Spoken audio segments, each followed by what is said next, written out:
Hello, I'm the Story Lady, and today we are going to read the story of Peter Rabbit, which was written by Beatrix Potter. Would you like to know a little bit about Beatrix Potter, the author? Well, let me tell you her story before we get started with our story. Once upon a time, 100 years ago in England, there was a woman named Beatrix Potter, and she wrote stories about the little animals that she saw at her family's vacation home. The animals of the English countryside never really wore little costumes. Beatrix Potter added that part. But the animals, they acted very much the way Beatrix Potter wrote about in her stories. Do you like to paint pictures? Beatrix Potter liked to paint pictures too. She painted her very own pictures to go along with the stories. Peter Rabbit, our story for today, was the very first story that she wrote. After that, Beatrix Potter spent the rest of her life writing the stories that we still read and love today. Now, the home that she lived in and the countryside that she wrote about, why, it is a national park and a museum. Maybe someday you could go visit Beatrix Potter's home. But for now, let's read the story of Peter Rabbit. Once upon a time, there were 4 little rabbits, and their names were Flopsy, Mopsy, Cottontail, and Peter. They lived with their mother in a sandbank underneath the root of a very big fir tree. "Now, my dears," said old Mrs. Rabbit one morning, "you may go into the fields or down the lane, but don't go into Mr. McGregor's garden. Your father had an accident there. He was put into a pie by Mrs. McGregor." Poor Mama Bunny. "Now, run along and don't get into mischief. I am going out." Then old Mrs. Rabbit took a basket and her umbrella and went through the woods to the baker's. There she bought a loaf of brown bread and 5 currant buns. Flopsy, Mopsy, and Cottontail, who were good little bunnies, went down the lane to gather some blackberries. But Peter, who was very, very naughty, he ran straight away to Mr. McGregor's garden and squeezed under the gate. First, little Peter ate some lettuces and some French beans, and then he ate some radishes.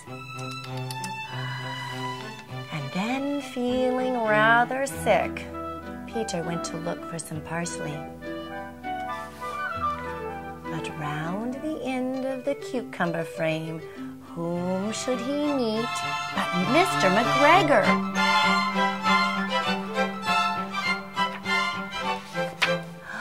Peter was most dreadfully frightened. He rushed all over the garden, for he had forgotten the way back to the gate. He lost one of his shoes amongst the cabbages, and the other shoe amongst the potatoes.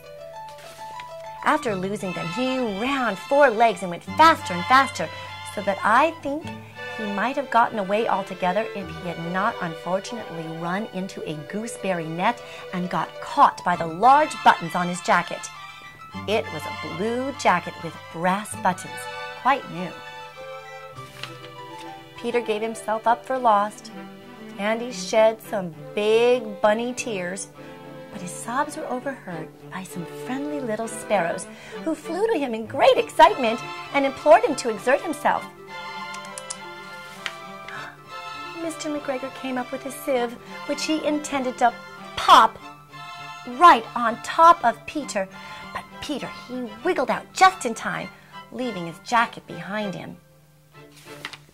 And then he rushed into the tool shed and jumped into a can. It would have been a beautiful thing to hide in if it had not so much water in it. Mr. McGregor was quite sure that Peter was somewhere in that tool shed, perhaps hidden underneath a flower pot. He began to turn them over carefully, looking under each one. Presently, Peter sneezed. Mr. McGregor was after Peter Rabbit in no time. "Nabbit, Rabbit, "Stop, thief!" He tried to put his foot upon Peter, who jumped out of a window, thank goodness, upsetting 3 plants. Oh, the window was too small for Mr. McGregor, and he was tired of running after Peter. So Mr. McGregor went back to his work. Peter sat down to rest. He was out of breath and he was trembling with fright, and he had not the least idea which way to go, and he was very damp after sitting in that can.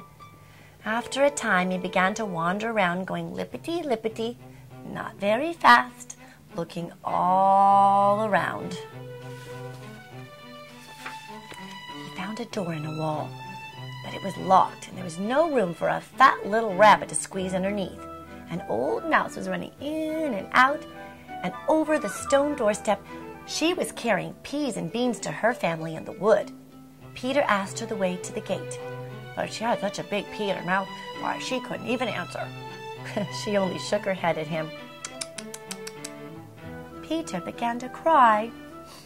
Poor Peter. Then he tried to find his way straight across the garden, but he became more and more puzzled.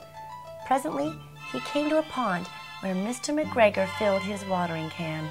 A white cat was staring at some goldfish. She sat very, very still. But now and again, the tip of her tail twitched as if it were alive. Peter thought it was best to go away without speaking to her. He had heard about cats from his cousin, little Benjamin Bunny. He went back towards the tool shed, but suddenly, quite close to him, he heard the noise of a hoe. Scratch, scratch, scratch, scratch. Peter scuttered underneath the bushes, but presently, as nothing happened, he came out and climbed on top of a wheelbarrow, and he peeped over the edge. The first thing he saw was Mr. McGregor hoeing onions. Mr. McGregor's back was turned towards Peter, and beyond Peter was the gate. Peter got down very, very quietly off that wheelbarrow, and he started running as fast as he could go along a straight walk behind some black currant bushes. Mr. McGregor caught sight of him at the corner, but Peter didn't care. He slipped underneath the gate and was out, safe at last in the wood outside the garden. Mr. McGregor hung up that little jacket and the shoes and made it into a scarecrow to frighten all the blackbirds. Peter never stopped running or looked behind him until he got home to that big fir tree. Why, he was so tired that he flopped down on the nice soft sand floor on the rabbit hole and shut his little bunny eyes. His mother was busy cooking. She wondered what he had done with his clothes. It was the second little jacket and pair of shoes Peter had lost in a fortnight. I'm sorry to say that Peter was not very well during that evening. His mother had to put him to bed, and she made some chamomile tea, gave a dose of it to Peter. 1 tablespoonful to be taken at bedtime. But Flopsy, Mopsy, and Cottontail had bread and milk and blackberries for supper. The end.